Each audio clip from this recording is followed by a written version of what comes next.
Hello students, आज हम C plus plus का एक टॉपिक देखते हैं, डिफॉल्ट आर्गुमेंट्स इन फंक्शन। सबसे पहले फंक्शन का एक एग्जाम्पल सामने रख लेते हैं।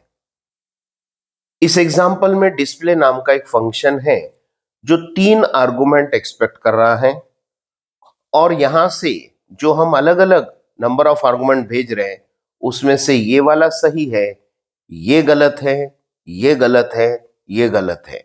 तो कंक्लूजन क्या है कि अगर कोई फंक्शन 3 आर्गुमेंट एक्सपेक्ट करता है तो उसे सिर्फ 3 ही वैल्यू भेजना पड़ेगा, न कम भेज सकते न ज्यादा भेज सकते। तो ये जो 2 वैल्यू भेज रहे हैं, 1 वैल्यू भेज रहे हैं और 0 वैल्यू भेज रहे हैं, दिस पार्ट इज रॉन्ग। दूसरा एक एग्जांपल देखें तो यहां पर जो 3 वैल्यू आप भेज रहे हैं उसमें लास्ट वाली वैल्यू को अगर हम ऑब्जर्व करें तो most of the time last की वैल्यू 30 है। मतलब 5 फंक्शन कॉल में से 3 कॉल में ऐसा है कि लास्ट की वैल्यू 30 रिपीट हो रही है।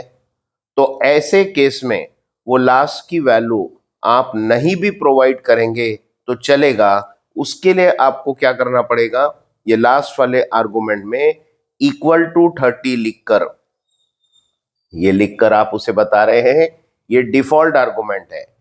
इसका मतलब क्या हुआ कि अब ये कॉल हम इस प्रकार से लिख सकते हैं। अब हमने सिर्फ 2 ही वैल्यू भेजे तो भी वो तीसरी वैल्यू जो नहीं भेजी उसकी वैल्यू 30 एज्यूम कर लेगा। क्या होगा, यहां 759 भेज रहे हैं डिस्प्ले फंक्शन को, वो जाकर ए बी सी में स्टोर होंगे, तब ये 30 का कोई काम नहीं होगा और ए बी सी में 759 रहेगा और वो प्रिंट करेगा। जब हमने 8 एंड 3 भेजा तो 8 जाकर यहां ए में, 3 जाकर यहां बी में स्टोर हो जाएगा, लेकिन जो तीसरी वैल्यू नहीं भेजी वो अपनी तरफ से ले लेगा 30 because this is default argument. और आउटपुट अब क्या आएगा, 8 3 30। इस केस में जहां 2 एंड 4 भेजा वहां आउटपुट आएगा 2 4 30। 618 के टाइम पर ये 3 वैल्यू प्रिंट करेगा, 39 के टाइम पर 3 9 30। मतलब एक आधी वैल्यू अगर हम नहीं भेजते हैं तो वो अपनी तरफ से उसने ले लेना चाहिए। उसके लिए ऐसा इक्वल टू वो वैल्यू लिख सकते हैं, that is called as default argument. I hope default argument का ये कंसेप्ट आपको समझ में आया होगा।